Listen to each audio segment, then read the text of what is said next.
Então, sejam muito bem-vindos à continuação do nosso estudo de Apocalipse. Ficamos algumas semanas, né, sem ter aula, esse período aí de fim de ano, início de um ano novo, alguns viajando, né, comemorações, programações diferentes na igreja. A gente ficou aí sem o nosso estudo por algumas semanas, mas estamos retomando, falta só um pouquinho para a gente terminar o livro de Apocalipse.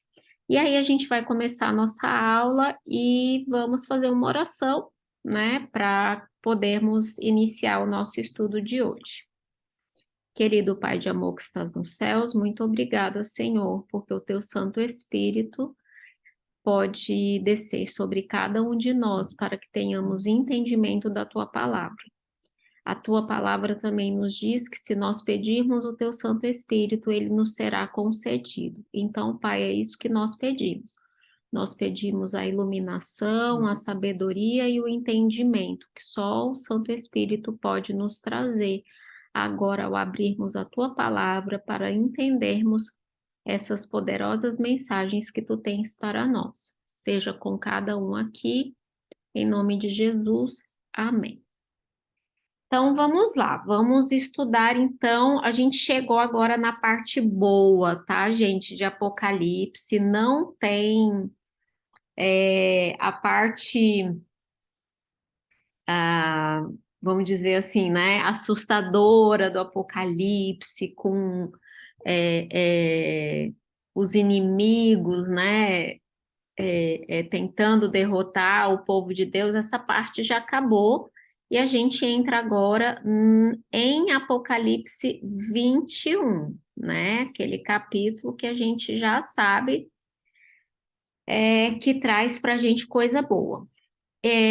Nós vamos ver hoje, se der tudo certinho, Apocalipse 21 até o 22, verso 5, ok?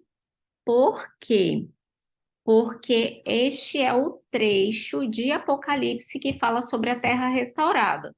Se a gente visse o 21 e não visse os 5 primeiros versículos do 22, a gente ia ter na próxima aula uma coisa meio quebrada, né? Íamos ter que refazer tudo. Então, aqui é onde termina realmente assim, aonde o Apocalipse ele finaliza todo esse escopo do grande conflito, ok? Então é isso que nós vamos ver aqui. Então sejam todos bem-vindos, seja bem-vinda Flávia. Vamos lá, vamos então recordar algumas coisas que eu sei que na nossa cabeça já está, né, muito antigo esse estudo.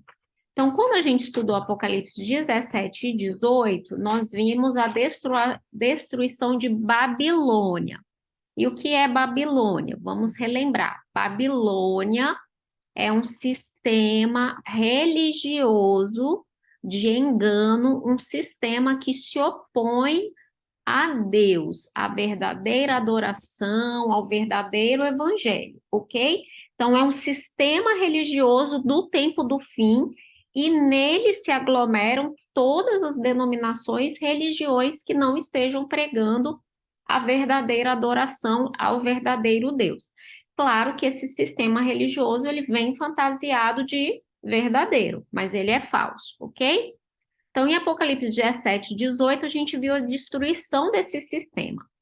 No Apocalipse 19, nós vimos a destruição da besta, que é aquela besta que surge do mar, ok? Lá no capítulo 13.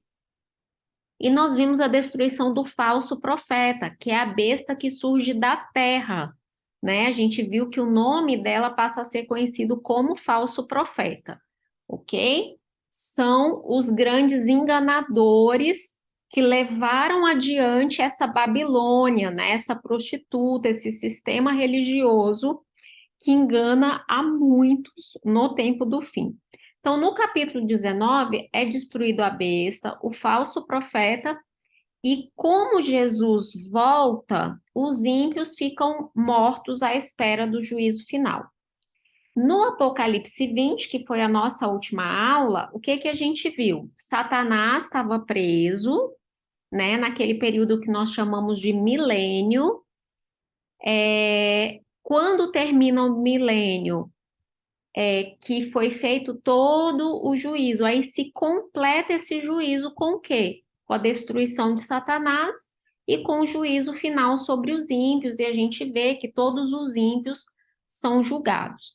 Então você vê que todo o sistema que retribuiu a cada um segundo as suas obras, ele termina no capítulo 20, ok? Então, no capítulo 20, a gente tem o término aí desse grande juízo e de todas as coisas que aconteceram. E agora nós temos o capítulo 21.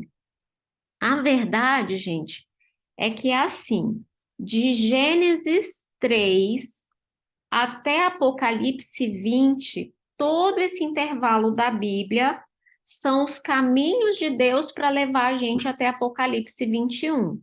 Porque, na verdade, não deveria ter havido intervalo entre Gênesis 2 e Apocalipse 21. A terra deveria ter permanecido perfeita, com pessoas perfeitas, Deus acompanhando os seus filhos diariamente, visitando no jardim, né? O homem tendo domínio sobre a terra, com tudo perfeito, sem doença, o homem tendo acesso à árvore da vida. Só que a Gênesis 3 é a interrupção do plano natural de Deus. Então, tudo que acontece entre Gênesis 3 e Apocalipse 20 é Deus tentando retomar, tentando não, trabalhando para retomar o seu plano original. E Apocalipse 21 é a retomada do plano original. Então, nos primeiros 8 versículos do capítulo 21, a gente tem o panorama geral da nova terra, e nos versículos 9 até 22, verso 5, a gente tem uma descrição detalhada da Nova Jerusalém, ok? Que não é a mesma coisa que a Nova Terra, ok? Que a gente vai entender, tá? Então, vamos iniciar, vamos abrir as nossas Bíblias, vamos lá para Apocalipse 21, nós vamos ler os versos 1 e 2, ok? Diz assim, olha: Vi novo céu e nova terra, pois o primeiro céu e a primeira terra passaram e o mar já não existe. Vi também a cidade santa, a nova Jerusalém, que descia do céu da parte de Deus, ataviada como noiva, adornada para o seu esposo. Vamos só fazer um parênteses. Acabei de explicar para vocês que a Nova Jerusalém não é a mesma coisa que a Nova Terra. Você vê que João aqui deixa bem claro que ele viu novo céu e nova terra e ele viu também a Nova Jerusalém, a cidade santa. Então, a nova terra é essa terra toda restaurada, e a cidade santa, a Nova Jerusalém, é algo que desce do céu para ocupar essa terra restaurada, ocupar um pedaço dela, porque a gente vai ver ali as medidas dela um pouquinho mais para frente. E aí vamos entender a primeira coisa, essa palavra novo, né? Porque no grego existem duas palavras para novo. E a palavra que João usa aqui é a palavra kainos. Kainos quer dizer recente, aquilo que não foi usado, de um novo tipo, algo sem precedentes. Indica que aquela coisa, ela é nova em seu formato, tá? Ela é de um tipo novo. E essa palavra kainos, ela não tem relação com o tempo. Não quer dizer que é algo que é recém-criado, ok? Só quer dizer que é algo que apareceu, tá? Então, a palavra para novo, de recente, de que acabou de ser feito, é neos, e não é essa palavra que João usa. João usa, então, kainos. Então, esse novo céu e nova terra, a gente pode entender que é o quê? Deus recriando aquilo que estava ali naquele caos completo que a gente já entendeu no capítulo 20 de Apocalipse, que a terra estava no caos, né? A terra voltou a ser sem forma e vazia com a destruição de todas as coisas, né? A gente até usou aquelas palavras que tem em hebraico, que são as palavras usadas em Gênesis 1, que é tohu vohu, né? Que é sem forma e vazia, e é assim que Satanás fica habitando essa terra, tohu vohu, ok? Mas então Deus pega essa terra sem forma e vazia e transforma ela em algo novo, algo que não tinha sido visto antes. Mas não é que ele pegou o planeta, explodiu e fez outro, ok? Então vamos ver aqui essa passagem de 2 Pedro, capítulo 3, dos versos 10 até o 13. Aqui ajuda a gente a entender, ok? Diz assim, olha: virá, entretanto, como ladrão o dia do Senhor, no qual os céus passarão com estrepitoso estrondo, e os elementos se desfarão abrasados. Também a terra e as obras que nela existem serão atingidas. Visto que todas essas coisas hão de ser assim desfeitas, deveis ser tais como os que vivem em santo procedimento e piedade, esperando e apressando a vinda do dia de Deus, por causa do qual os céus incendiados serão desfeitos e os elementos abrasados se derreterão. Então veja como essa terra ela vai ficar caótica com a volta de Cristo. Aí olha que Pedro diz: nós, porém, segundo a sua promessa, esperamos novos céus e nova terra, nos quais habita a justiça. E claro que Pedro usou aqui a palavra kainos. Então, é uma recriação, que é diferente de uma criação ex nihilo. Essa expressão ex nihilo é uma expressão em latim, ok? Que quer dizer do nada. Então, aqui não é do nada, ok? Aqui ele está recriando a partir daqueles elementos que já existiam, que era a terra e os céus que ele vem recriar. E aí a gente vê João falando: eis que vi novos céus e nova terra. E ele diz assim: e o mar já não existe. Aí você pensa: poxa, mas o mar é uma coisa tão linda, será que não vai existir mar na nova terra, né? Na verdade, essa expressão aqui, todos os estudiosos entendem como ela sendo uma metáfora, porque no livro do Apocalipse, o mar, ele representa um monte de coisa ruim.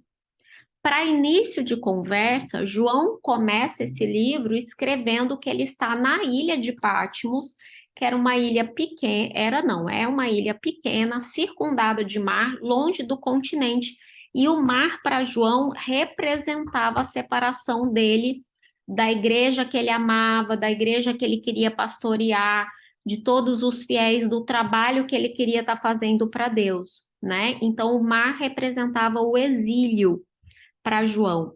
No livro, a gente vê também o mar representando confusão, multidão, um levantamento daqueles que perseguem o povo de Deus. A gente vê, por exemplo, a besta, né, que surge do mar, ok? Então, a gente vê que o mar, infelizmente, no Apocalipse, ele é uma metáfora para coisas ruins, tá? E na mente judia daquela época, de João, inclusive, e nos seus contemporâneos, o mar representavam as forças hostis contra Deus e contra o seu povo. Então, quando ele fala o mar já não existe, a gente pode pensar assim, ele está fazendo uma referência aqui a Apocalipse 20, por quê? Satanás foi destruído, os ímpios foram destruídos, o mar já não existe, ok? Vamos ver Isaías 65, versos 17 a 19.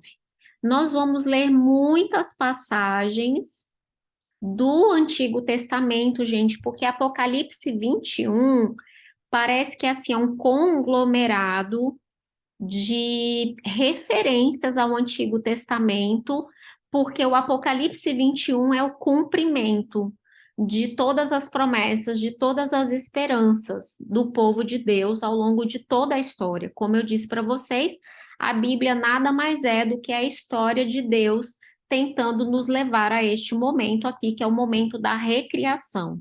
E olha o que Isaías diz, olha, pois eis que eu crio novos céus e nova terra, e não haverá lembrança das coisas passadas, jamais haverá memória delas, mas vós folgareis e exultareis perpetuamente no que eu crio, pois eis que crio para Jerusalém alegria e para o seu povo regozijo, e exultarei por causa de Jerusalém e me alegrarei no meu povo, e nunca mais se ouvirá nela nem voz de choro e nem de clamor. Então, aqui você vê que a gente tem o cumprimento dessa promessa, né, feita lá em Isaías. Eu não sei se vocês sabem, mas o livro de Isaías é um livro que ele faz muitas referências à nova terra, ele faz muitas referências à promessa de restauração. Algumas são promessas de restauração para o povo de Israel aqui nessa terra, que não se cumpriram e nem vão se cumprir, porque o povo de Israel deixou de cumprir, né, o ideal de Deus, o plano de Deus, eles abandonaram a aliança deles com Deus, mas muitas dessas profecias encontram o seu cumprimento no tempo do fim, né, quando realmente Deus fizer nova todas as coisas. Flávia está comentando aqui que a promessa é linda. É maravilhosa, é algo assim realmente fantástico. E João diz, gente, que essa cidade, ele vê então, além de novo céu e nova terra, ele vê a santa cidade, a nova Jerusalém, que descia do céu da parte de Deus. Então, vamos ver o que que isso significa. Vamos lá para João 14, de 1 a 3, João 14, de 1 a 3, João diz assim, é Jesus que está conversando com os discípulos, e ele diz, olha, não se turbe o vosso coração, credes em Deus, credes também em mim. Na casa de meu pai há muitas moradas. Se assim não for, eu vou-lo teria dito, pois vou preparar-vos lugar, e quando eu for e vos preparar lugar, voltarei e vos receberei para mim mesmo, para que onde eu estou, estejais vós também. Olha aqui Jesus já falando dessa cidade, dessas moradas que ele está construindo nessa cidade para o povo dele. Então ele diz: olha, na casa do meu pai já há muitas moradas, mas eu ainda vou preparar lugar, né? Eu vou preparar lugar para vocês nessas moradas. É muito interessante, gente, que a palavra aqui para morada, ela é uma palavra que a gente sempre pensa em casas, né? Que Jesus foi preparar casas. Essa palavra aqui, ela indica mais quartos, sabe? Como se fossem quartos de uma hospedagem. Então, é como se na Jerusalém a gente não tivesse um monte de casas separadas, mas sim todo mundo meio que vivendo junto, ok? Tipo, um ali meio que do lado do outro, né? Claro que na Nova Terra provavelmente não vai ser assim, mas na Nova Jerusalém, que é a capital, é essa ideia que Jesus dá. Vai todo mundo morar numa grande casa, ok? Todo mundo junto, tá? Hebreus também traz para gente a ideia dessa cidade. Vamos lá para Hebreus 11, os versos 10, aí o verso 16 e depois a gente vai no capítulo 12. Então, Hebreus 11, verso 10 diz assim, olha, porque aguardava a cidade que tem fundamentos, da qual Deus é o arquiteto e edificador. O verso 16 diz: mas agora aspiram uma pátria superior, isso é, celestial. Por isso Deus não se envergonha deles de ser chamado seu Deus, porque lhes preparou uma cidade. Virem as páginas, vamos para o capítulo 12, verso 22. Verso 22 diz assim: mas tendes chegado ao Monte Sião, e à cidade do Deus vivo, a Jerusalém celestial, e a incontáveis hostes de anjos, e a universal assembleia. Por que que a gente leu esses versos? Porque a Jerusalém, que Apocalipse 21 apresenta para nós, não é a Jerusalém terrena reconstruída e glorificada, como muitos teimam em dizer que é. A Jerusalém que João descreve no capítulo 21 de Apocalipse é uma Jerusalém celestial, uma cidade que já existia na época que Jesus estava aqui. Ele diz: olha, na casa do meu pai já há muitas moradas, né? Na época que Hebreus foi escrito já existia, porque fala na cidade que Deus é o arquiteto e edificador, e essa cidade ela desce para a terra. É como se fosse a capital do universo descendo para a terra, ok? Para que Deus faça morada no meio de nós. Então, não é a Jerusalém terrestre restaurada. A Jerusalém terrestre restaurada, como todo o restante da terra, Pedro diz, os elementos foram queimados, se desfizeram, e a gente já entendeu no capítulo 20 de Apocalipse que a terra inteira ficou tohu vohu, ou seja, sem forma e vazia, tá? Então, essa é uma nova cidade. Vamos ler, então, agora os versos 3 e 4 de Apocalipse 21. Versos 3 e 4. Então ouvi grande voz vinda do trono dizendo: eis o tabernáculo de Deus com os homens. Deus habitará com eles, e eles serão povos de Deus, e Deus mesmo estará com eles, e lhes enxugará dos olhos toda lágrima, e a morte já não existirá. Já não haverá luto, nem pranto e nem dor, porque as primeiras coisas passaram. Então, esses versos aqui são versos assim fantásticos, são versos recheados de esperança, talvez a maior vontade de todos nós, porque Deus nos dá a certeza e essa voz ela vem do trono e ela diz: eis o tabernáculo de Deus com os homens, né? Vamos entender aqui o porquê dessa expressão, tabernáculo de Deus com os homens. Para a gente entender isso, a gente volta lá para Êxodo. Êxodo 25, verso 8. Êxodo 25, verso 8. Diz assim, olha: e me farão um santuário para que eu possa habitar no meio deles. A palavra aqui para habitar é a palavra shakan, que quer dizer residir, fazer morada, se instalar, morar em tendas. Então é Deus dizendo assim: eu quero tabernacular no meio de vocês, ok? Então é a palavra aqui para a gente entender o que é o tabernáculo, né? Tabernáculo, habitar é a palavra shakan, e tabernáculo é a palavra mishakan, ok? Para vocês verem que tem a mesma raiz, tem a mesma procedência, ok? Então, quando Deus pede para que eles construam um santuário, é para que ele possa habitar no meio deles. Isso acontece também lá em João, gente. João, capítulo 1, verso 14. E diz assim, olha: e o verbo se fez carne e habitou entre nós.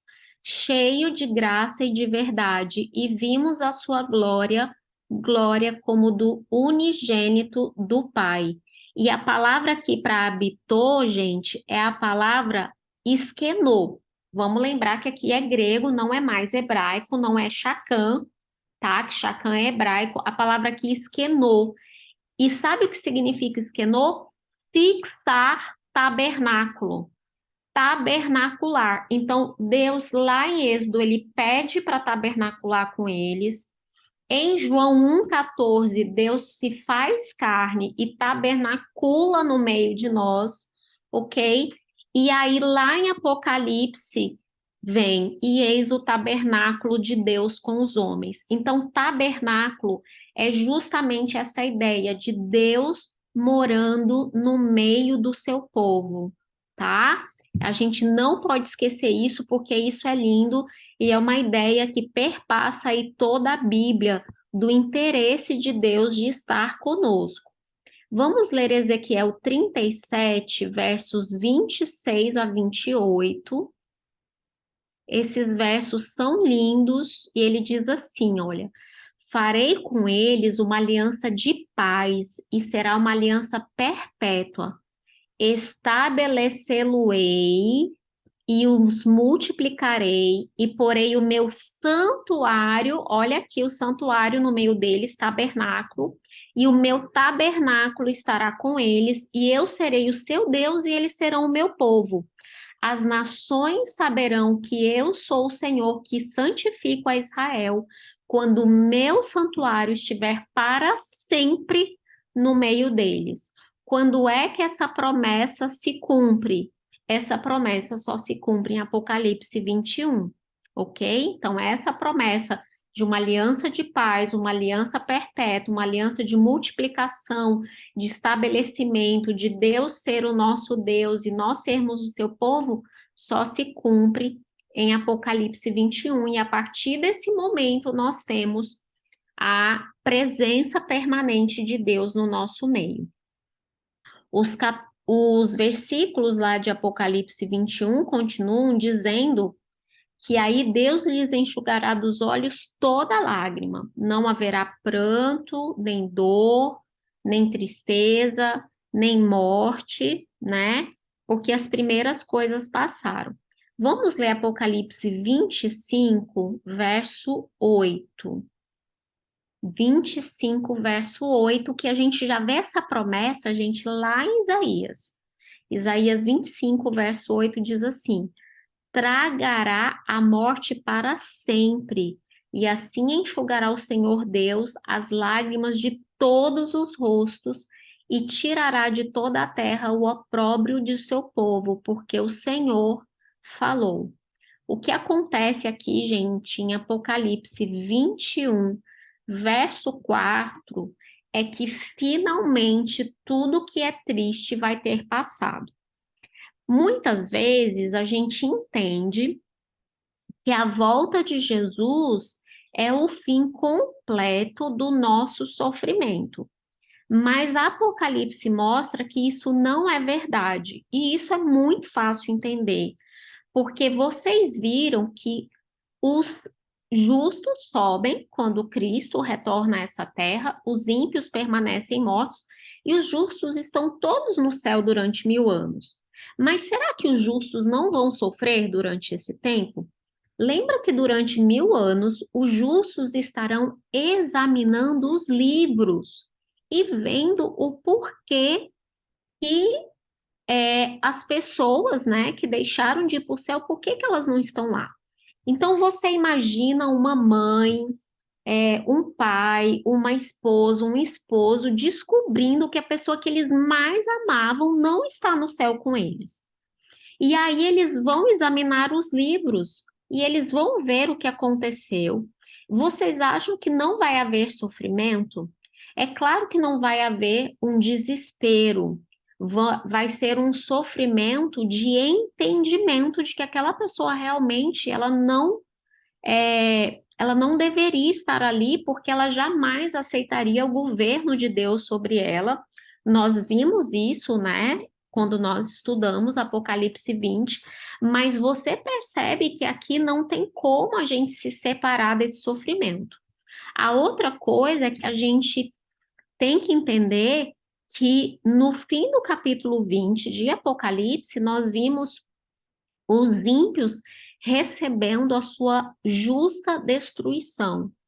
E aí eu pergunto para você, se nós vamos para o céu com o caráter de Cristo, que nós vamos ser semelhantes a Cristo, nós vamos sofrer ou não vamos sofrer de vermos a destruição final dos ímpios? Vamos, gente, porque eu imagino que mesmo Deus vai ter a sua carga de sofrimento ao fazer aquilo. São criaturas dele. Então você imagina você ver toda aquela destruição. Eu tenho certeza que essas vão ser as últimas lágrimas que nós vamos derrubar, as últimas lágrimas que nós vamos chorar ao ver que todas aquelas pessoas poderiam estar conosco na santa cidade, mas elas não vão estar porque elas não quiseram. Porque a morte de Cristo era para todos, né? Deus deu seu filho para que todo aquele que nele crê. Então era para o mundo inteiro, mas nós sabemos que muitos não vão ter aceito. E nós sabemos que, infelizmente, é muito provável que muitas das pessoas que nós amamos não estejam no céu. E nós vamos sofrer por essas pessoas, mas é um sofrimento de entendimento, sabe? De aceitação, de pensar, nossa, como Deus foi justo. E é um sofrimento também de dar glórias a Deus, porque Deus fez a justiça dele. Mas isso não quer dizer que nós não vamos derrubar lágrimas vendo finalmente essa final destruição, tá? É por isso que só em Apocalipse 21, depois do milênio, é que não haverá nem pranto, nem morte, nem dor, não haverá mais luto, né? Porque as primeiras coisas passaram. E aqui, gente, a gente entende que não tem como ter aquela visão de punição eterna, de um inferno que queima de forma eterna, porque a própria morte já não existirá, já não haverá luto. E aqui, gente, é no universo. As primeiras coisas passaram. Então, se não tem luto, não tem dor, não é só para os que estão salvos, acabou. Para o universo inteiro, acabou, ok? Então, aqui a gente entende. Lembra que lá no capítulo 20, no verso 14 do capítulo 20, a própria morte e o inferno foram lançados dentro do lago de fogo e enxofre. Ou seja, esse fogo, ele é um fogo eterno no sentido de ser consumidor. O efeito dele, o efeito que ele causa é eterno, ok? E aí a gente realmente pode dizer que as primeiras coisas passaram, tá?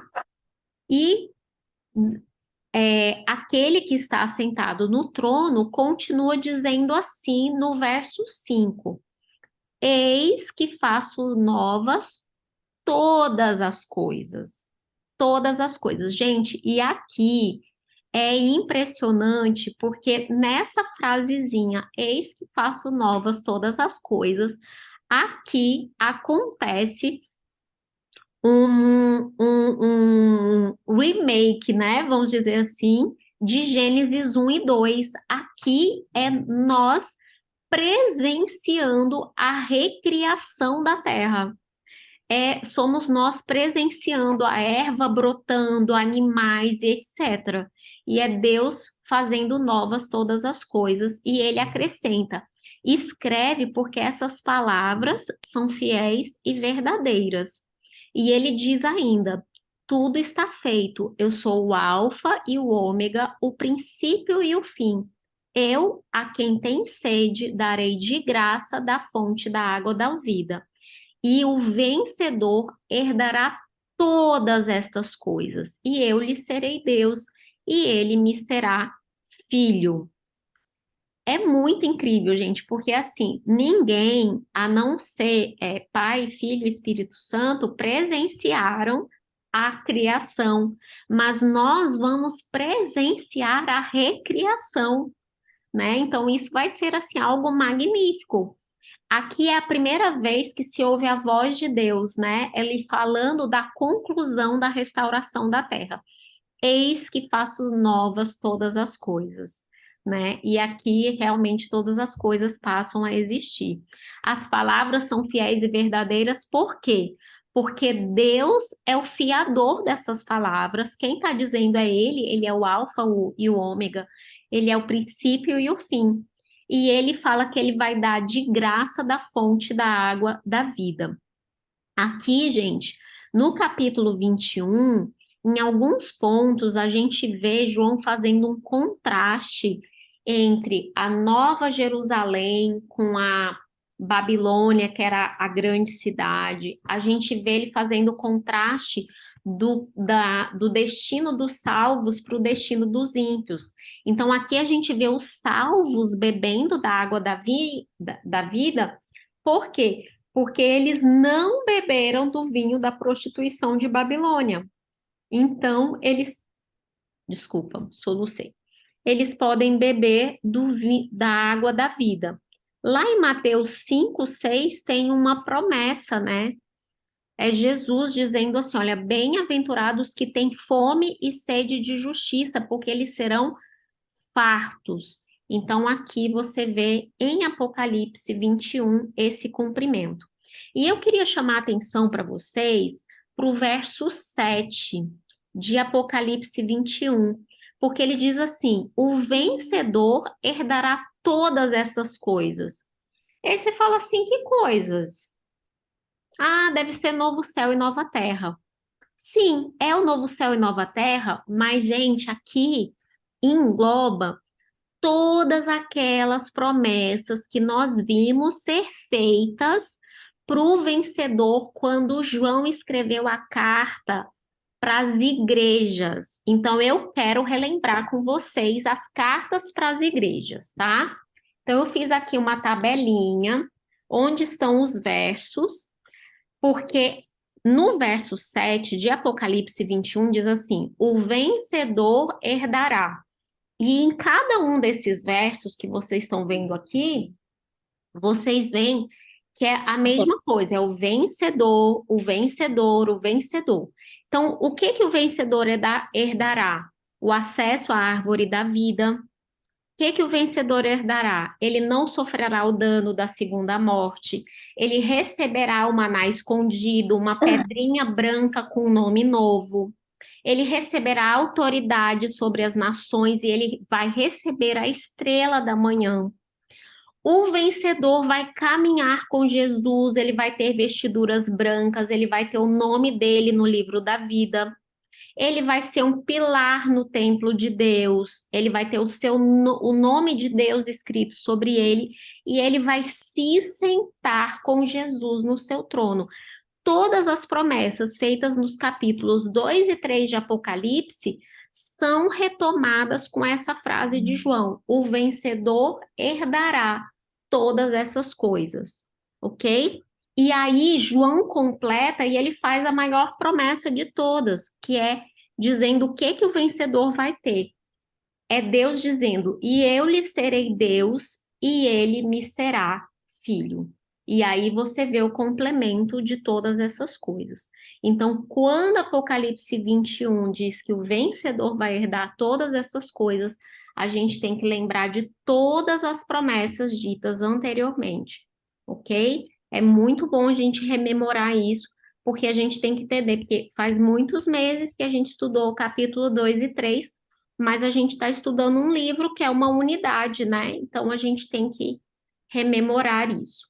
E aí nós vemos então no verso 8, tá? Eu nem coloquei aqui o verso 8, mas vamos ler o verso 8, diz assim: quanto, porém, aos covardes, aos incrédulos, aos abomináveis, aos assassinos, aos impuros, aos feiticeiros, aos idólatras e todos os mentirosos, a parte que lhes cabe é no lago de fogo e enxofre, a saber, a segunda morte. Então, João está relembrando mais uma vez o que não entra na cidade santa, ok? Então, não vão entrar os covardes, os incrédulos, os abomináveis, os assassinos, os impuros, os feiticeiros, os idólatras, ok? E todos os mentirosos, tá? Ou seja, aqueles que realmente negaram a Deus, que não foram fiéis a Deus, e que praticaram todas essas coisas ruins, a parte deles é com a segunda morte, tá? E aí, nós temos o resto de Apocalipse 21, que João sistematiza a descrição da cidade, tá, gente? Ele fala primeiro da aproximação da Nova Jerusalém, cheia de glória. Aí, primeiro, ele descreve os muros, depois, ele descreve as portas, e depois, ele descreve o interior da cidade. Então, João, ele faz uma descrição como era comum que as pessoas descrevessem uma cidade na época dele, ok? E aí, quando você digita, né, no Google Nova Jerusalém, aparecem figuras como essa. E a gente vai entender por que essa figura é desse jeito, tá? A gente vai entender daqui a pouquinho. Vamos então para Apocalipse 21, versos 10 e 11. O verso 9 é só um anjo se aproximando de João e diz assim: Vem, que eu vou te mostrar a noiva, a esposa do cordeiro. Ok? Então vamos ler os versos 10 e 11. João diz assim: E ele me transportou em espírito até uma grande e elevada montanha e me mostrou a santa cidade, Jerusalém, que descia do céu da parte de Deus, a qual tem a glória de Deus. O seu fulgor era semelhante a uma pedra preciosíssima, como pedra de jaspe cristalina. Então, a manifestação da glória de Deus é a primeira coisa que João descreve, tá? E isso, gente, é muito emblemático, porque vocês vão ver várias coisas na descrição da Nova Jerusalém que se assemelham à descrição do santuário no Antigo Testamento. E a primeira coisa é essa questão da glória. Vamos lá em Êxodo 40, último capítulozinho de Êxodo, versos 34 e 35. Então a nuvem cobriu a tenda da congregação e a glória do Senhor encheu o tabernáculo. Moisés não podia entrar na tenda da congregação porque a nuvem permanecia sobre ela e a glória do Senhor enchia o tabernáculo. Então a glória de Deus era a certeza da presença de Deus naquele lugar. Assim como a Nova Jerusalém, a glória de Deus é a certeza, né, da presença de Deus ali. Vamos ver isso acontecendo lá em Ezequiel 43, de 1 a 5. Aqui também foi uma promessa, né? Que diz assim: Então o homem me levou à porta, a porta que olha para o Oriente. Essa aqui é a porta lá no templo, tá, gente? E eis que do caminho do Oriente vinha a glória do Deus de Israel, e a sua voz era como o ruído de muitas águas, e a terra resplandeceu por causa da sua glória. E o aspecto da visão que eu tive era como da visão que eu tivera quando eu vim destruir a cidade, e eram as visões como a que eu tive junto ao rio Quebar, e eu me prostrei com o rosto em terra, e a glória do Senhor entrou no templo pela porta que olha para o oriente. E o Espírito me levantou e me levou para o átrio interior, e eis que a glória do Senhor enchia o templo. Então, gente, essa glória é a certeza permanente da presença de Deus no meio do povo, ok? Então, por isso que João ele começa com essa descrição.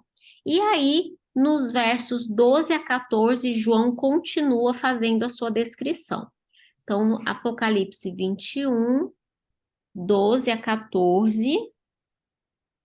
Diz assim, olha, tinha grande e alta muralha, ou um muro grande e alto, 12 portas, e junto às portas 12 anjos, e sobre elas estavam escritos os nomes das 12 tribos dos filhos de Israel. 3 portas se achavam a leste, 3 ao norte, 3 ao sul e 3 a oeste. A muralha da cidade tinha 12 fundamentos e estavam sobre esses 12 fundamentos o nome dos 12 apóstolos do Cordeiro. Então, João aqui começa descrevendo essa cidade pelos muros, tá? O muro grande e alto, gente, é o símbolo da segurança, é um símbolo de estabilidade. E essa é uma promessa feita por Deus lá em Zacarias 2, verso 5. Zacarias 2, verso 5.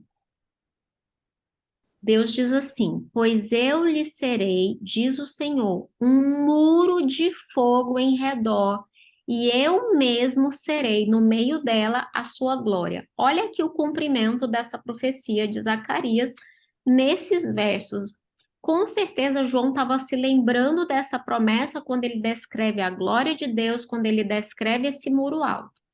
E ele fala das 12 portas, né? E essas 12 portas, cada uma escrita o nome das 12 tribos dos filhos de Israel. Vamos lembrar que no Apocalipse, o número 12, ele é símbolo da universalidade, da totalidade do povo de Deus, ok? Vamos ver, então, o que Ezequiel, porque essa é uma descrição que Ezequiel faz, gente, do novo templo, né? Da nova cidade. Ezequiel 48, o 30 até o 35.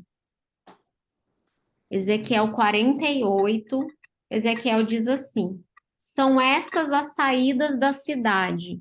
Do lado norte, que mede 4.500 côvados, 3 portas, a porta de Ruben, de Judá e Levi, tomando as portas da cidade o nome das tribos de Israel. Do lado oriental, 4.500 côvados e 3 portas, a saber, José, Benjamim e Dan. E do lado sul, 4.500 côvados e 3 portas, Simeão, Issacar e Zebulon. E do lado ocidental, 4.500 côvados e suas 3 portas, a de Gade, Azer e Naphtali. 18.000 côvados em redor, e o nome da cidade, desde aquele dia será: o Senhor está ali. Então, você vê que Ezequiel já fazia essa promessa, uma promessa de restauração da cidade de Jerusalém, que não se concretizou, mas é uma promessa que se cumpre em Apocalipse 21. A gente tem também um verso lá de Lucas 13, 29, que ajuda a gente a entender, olha, por que, né, de tantas portas assim. Jesus dizendo, olha, muitos virão do Oriente e do Ocidente, do Norte e do Sul, e tomarão lugares à mesa do reino. Por que que Jesus citou aqui, né, os 4 pontos cardeais e João, ao descrever, ele diz que a cidade ela vai ter, né, três portas de cada lado. Isso, gente, indica que essa cidade ela vai estar acessível de qualquer lado que você chegue. Então, as pessoas vão ter um acesso ilimitado à presença de Deus. E essa cidade, ela também tem 12 fundamentos, e cada fundamento tem o nome de um apóstolo. E isso é muito interessante que quando a gente lê Efésios 2, versos 19 e 20, diz assim, olha, Paulo diz assim: já não sois estrangeiros e peregrinos, mas sois concidadãos dos santos e sois da família de Deus, edificados sobre o fundamento dos apóstolos e dos profetas, sendo ele mesmo, Cristo Jesus, a pedra angular. Então, Paulo já dizia que o fundamento aqui, olha, são os apóstolos e os profetas. E aí, se nós entendermos que a gente tem 12 portas com o nome das 12 tribos, a gente tem 12 fundamentos com o nome dos 12 apóstolos, a gente já tem aquele númerozinho que lembra um número lá de Apocalipse 4, dos 24 anciãos. Lembra que a gente, na época, né, conversou que esses 24 anciãos são uma representação de todos os salvos do Antigo e no Novo Testamento. E a gente tem também esse número no 144 mil, né? Que é 12 mil vezes 12, que é uma representação do povo de Deus de todos os tempos. Então, o Apocalipse, ele vai dizendo para a gente que essa nova Jerusalém, ela tem lugar para todos, todos aqueles que se achegam a Deus têm um lugar nessa cidade para morar com Deus. Continuando a descrição de João, entra uma coisa muito interessante, que muitas pessoas se perguntam, né? Os versículos de 15 a 17. Diz assim, olha, aquele que falava comigo tinha por medida uma vara de ouro para medir a cidade, as suas portas e a sua muralha. A cidade é quadrangular, de comprimento e largura iguais, e mediu a cidade com uma vara até 12 mil estádios. O seu comprimento, largura e altura são iguais. Gente, isso é muito importante. Se eu tenho comprimento, largura e altura iguais, eu tenho o quê? Eu tenho um cubo, ok? Eu tenho um cubo perfeito. Mediu também a muralha, e a muralha tem 144 côvados, medida de homem, isto é, de anjo. Então, você vê aqui representado nessa figura, né? Os 12 fundamentos, você vê aqui, né? Que é tudo coloridinho. A gente ainda vai ver, mas você tem as portas, a gente ainda não pegou essa descrição, mas a descrição das portas é como pérolas, né? Gigantes, cada porta é uma pérola. E você vê que a Nova Jerusalém ela é descrita como um cubo perfeito. E ela diz que cada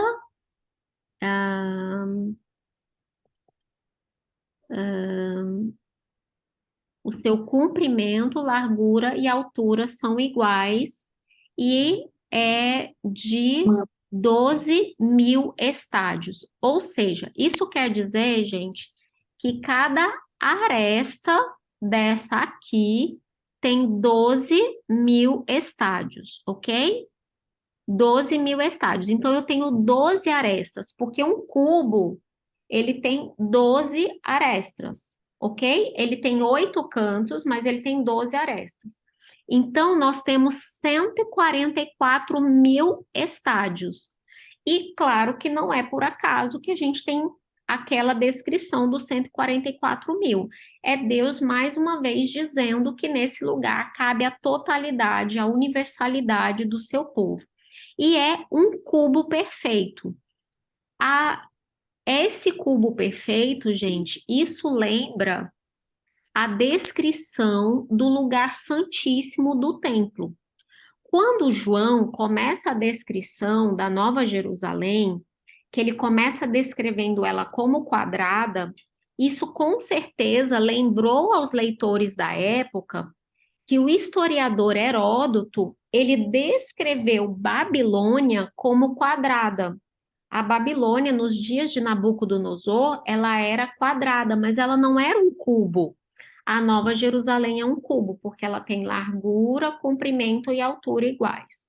Vamos ver essa descrição do lugar santíssimo em 1 Reis, capítulo 6, verso 20. 1 Reis, capítulo 6, verso 20. Diz assim: era o Santo dos Santos de 20 côvados de comprimento, 20 de largura e 20 de altura. e cobriu de ouro puro e cobriu também o altar de ouro, o altar de cedro. Então, aqui a gente vê que no Templo de Salomão, e se você ler também a descrição do santuáriozinho que foi construído lá no deserto por Moisés, o lugar santíssimo era um cubo perfeito. Então, a cidade é um cubo. E quantos seriam 12.000 estádios de comprimento?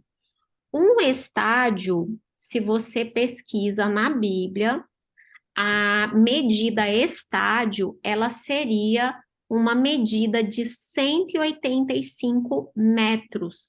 Essa medida estádio era uma medida de corrida, tá, gente? Corrida lá na época, né, das Olimpíadas gregas e tal. Vamos lembrar que João viveu numa época em que existia muito essas competições já, ok? Os romanos, né, eles levaram essas competições para o mundo inteiro. Claro, o mundo que eles colonizaram. E essa era a medida, 185 metros. Então, se eu tenho 12.000 estádios, eu tenho 2.220 quilômetros.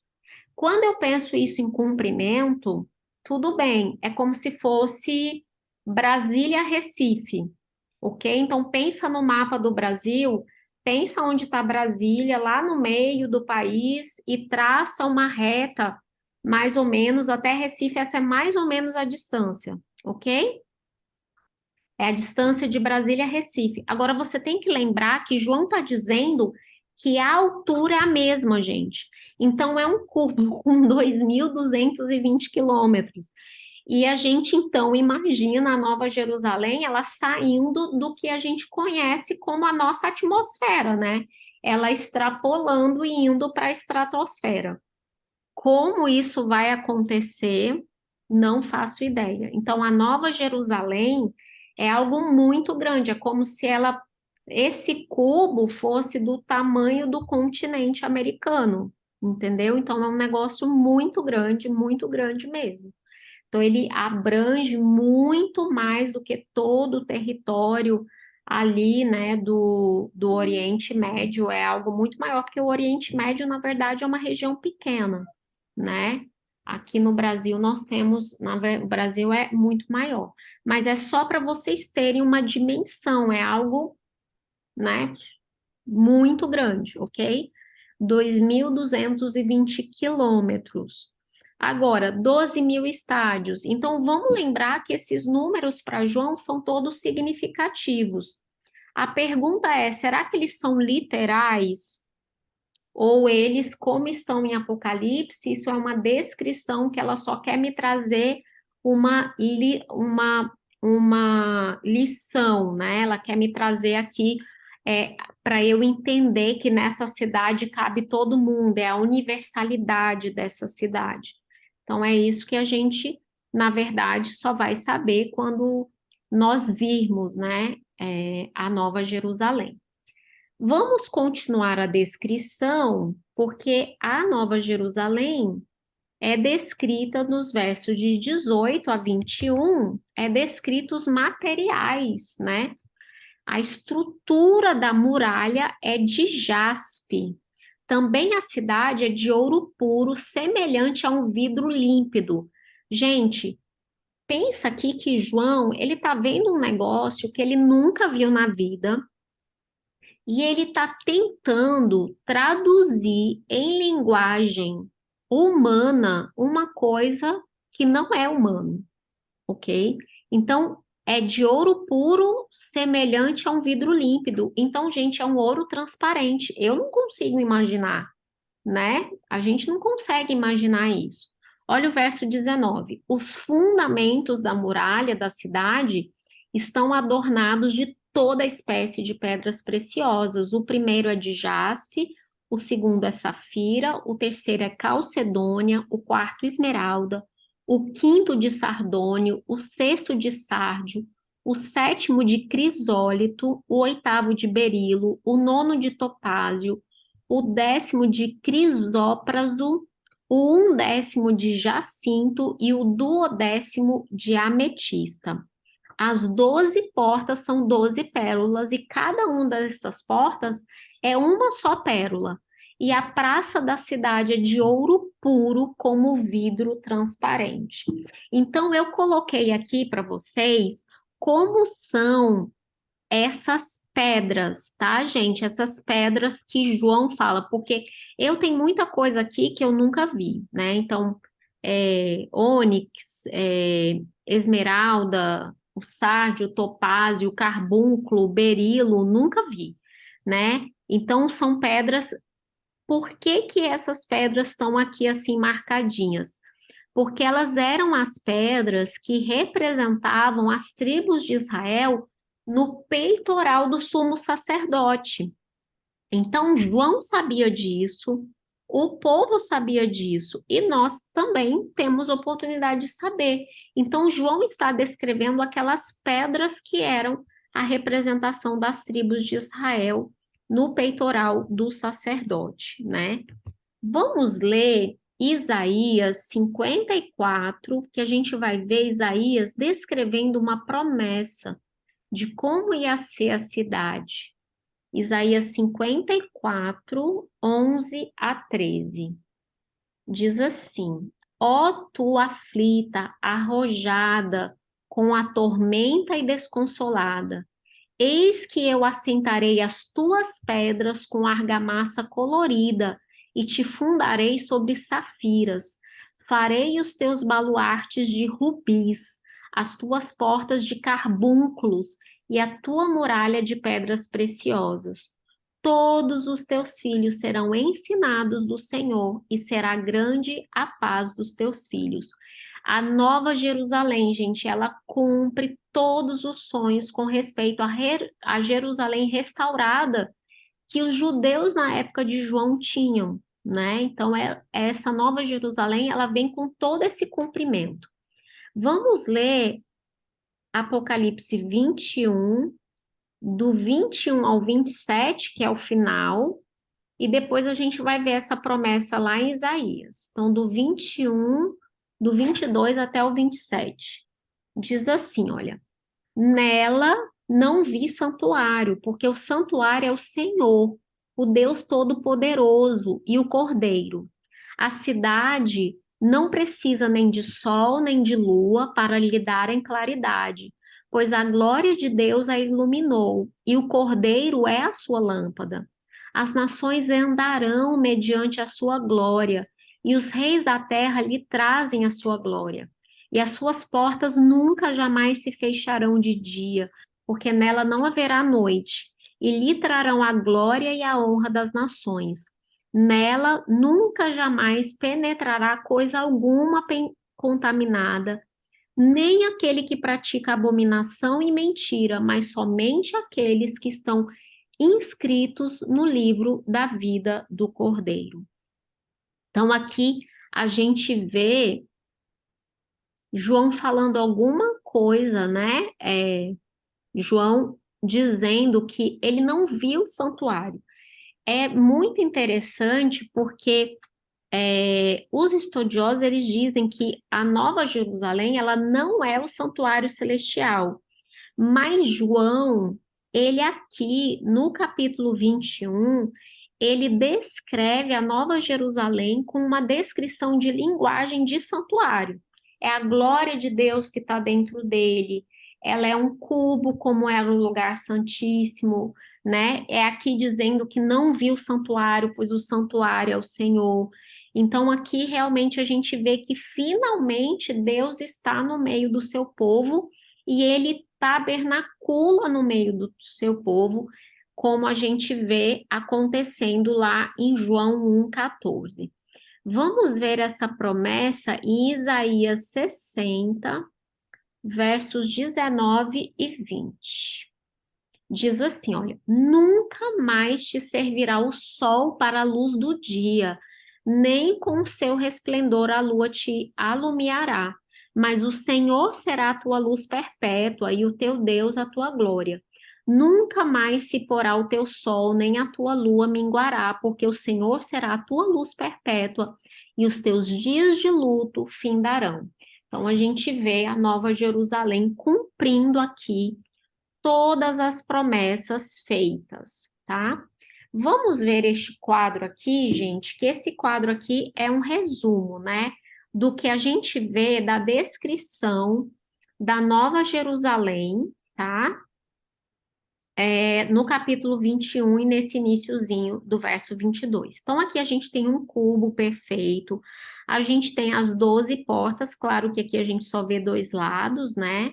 Nós não estamos vendo uma coisa tridimensional, a gente está vendo uma figura bidimensional, então a gente está vendo 6 portas, a gente vê um anjo do lado de cada porta, a gente vê os fundamentos, né? A gente vê aqui o que é o nome das 12 tribos, né? O trono do cordeiro que está no meio, ok? Então, a gente vê aqui até agora o que a gente viu. O que a gente vai ver agora é a descrição do interior, que está lá em Apocalipse 22. A gente vê João descrevendo o interior da cidade santa. Então, nós vamos para lá agora e nós já estamos nos versos finais já, tá? A gente vai ver os últimos 5 versos. E João continua assim: Então me mostrou o rio da água da vida, brilhante como cristal, que sai do trono de Deus e do Cordeiro. E no meio da sua praça, de uma outra margem do rio, está a árvore da vida, que produz 12 frutos, dando seu fruto de mês em mês. E a folha das árvores e as folhas da árvore são para a cura dos povos. Esse rio, gente, da árvore da vida, ele é muito emblemático, porque a gente vê esse rio fazendo parte lá do Éden, Gênesis 2, verso 10.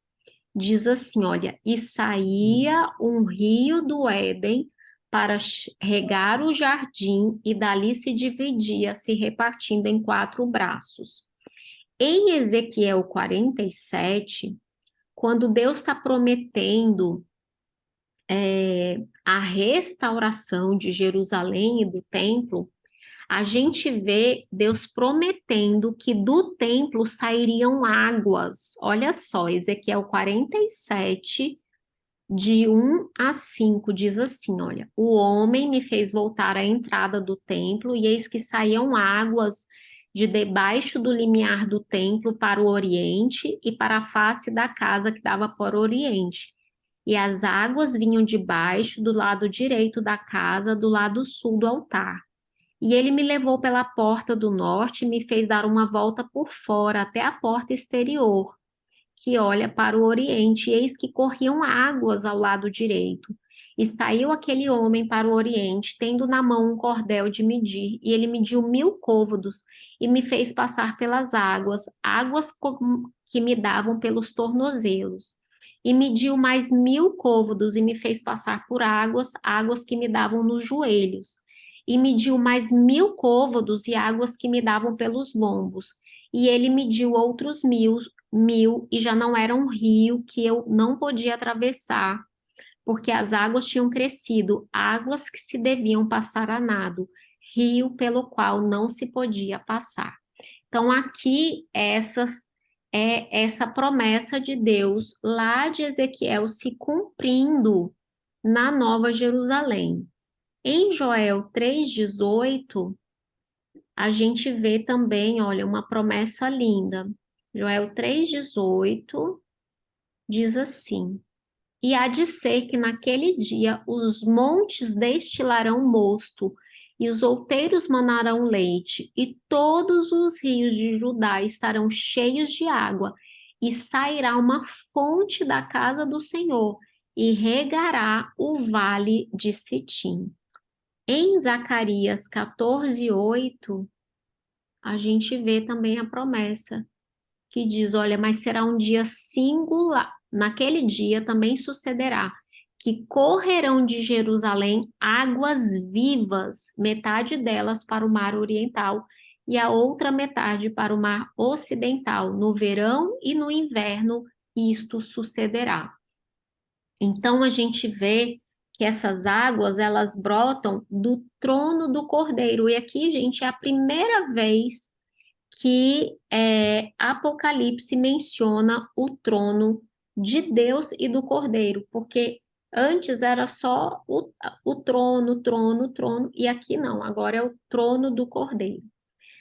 No verso 2, a gente viu a descrição da árvore da vida, né? Aquela árvore que a gente sabe que foi plantada lá no meio do jardim. E aí, o que que acontece? Em Gênesis 2, verso 9, diz assim: do solo fez o Senhor Deus brotar toda sorte de árvores agradáveis à vista e boas para alimento, e também a árvore da vida no meio do jardim, e a árvore do conhecimento do bem e do mal. Então, aqui na Nova Jerusalém só vai ter a árvore da vida. Só que o que que aconteceu com a árvore da vida? Vamos ler o capítulo 3, versos 23 e 24.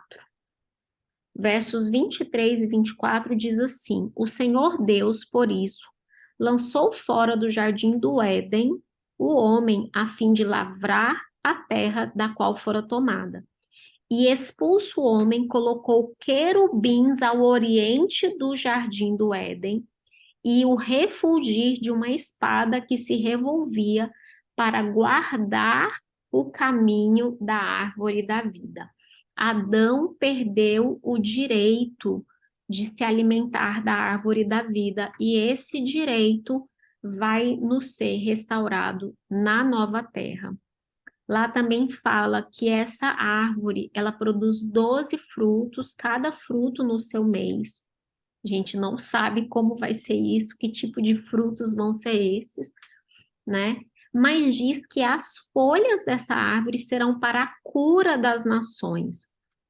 E a gente entende que essas qualidades curativas dessas folhas é para curar realmente, né, toda e qualquer ferida que houver sido feita, né? Essas feridas étnicas, raciais, tribais, linguísticas, toda essa separação que reinou entre nós, né, durante todo o momento de pecado, elas vão ser é, curadas. Lá em Ezequiel 47, verso 12, já fazia essa promessa. Ela diz assim: olha, junto ao rio, as ribanceiras de um e de outro lado, nascerá toda sorte de árvore que dá fruto para se comer. Não fenecerá a sua folha e nem faltará o seu fruto. Nos seus meses produzirá novos frutos, porque as suas águas saem do santuário, e o seu fruto servirá de alimento e a sua folha de remédio. Olha a promessa feita por Ezequiel se cumprindo. Lá em Isaías também tem uma outra promessa, que é a promessa da cura das nações. Isaías 2, verso 4, diz assim, olha: ele julgará entre os povos e corrigirá muitas nações, e estas converterão as suas espadas em relhas de arados e as suas lanças em podadeiras. Uma nação não levantará espada contra outra nação, e nem aprenderão mais a guerra. Então, haverá paz entre os povos, né? Completa harmonia, e aqui a árvore da vida vai participar desse processo. E a gente vai finalizar os últimos 3 versículos de hoje, né? De Apocalipse 22, versos 3, 4 e 5, e diz assim: nunca mais haverá qualquer maldição. Nela estará o trono de Deus e do Cordeiro, e os seus servos o servirão. Contemplarão a sua face, e na sua fronte está o nome dele. Então já não haverá noite, nem precisam eles de luz de candeia, nem de luz do sol, porque o Senhor Deus brilhará sobre eles e reinarão pelos séculos dos séculos. Já não haverá maldição. Zacarias faz essa promessa lá em Zacarias 14, verso 11. Ele diz assim, olha, habitarão nela e já não haverá maldição, e Jerusalém habitará seguro. E a promessa, gente, aqui de Apocalipse 22 é linda, diz que nós contemplaremos a face de Deus, né? Diz que nós contemplaremos. Essa promessa também está lá em 1 João, diz assim: Amados, agora somos filhos de Deus, e ainda não se manifestou o que haveremos de ser. Sabemos que quando ele se manifestar, seremos semelhantes a ele, porque haveremos de vê-lo como ele é. Então, essa é a maior de todas as promessas. Nós haveremos de vê-lo como ele é. Nós contemplaremos a face do nosso Salvador, a face do nosso Deus, né? E aí nós teremos a oportunidade de participar de todo esse momento, né, de recriação da terra.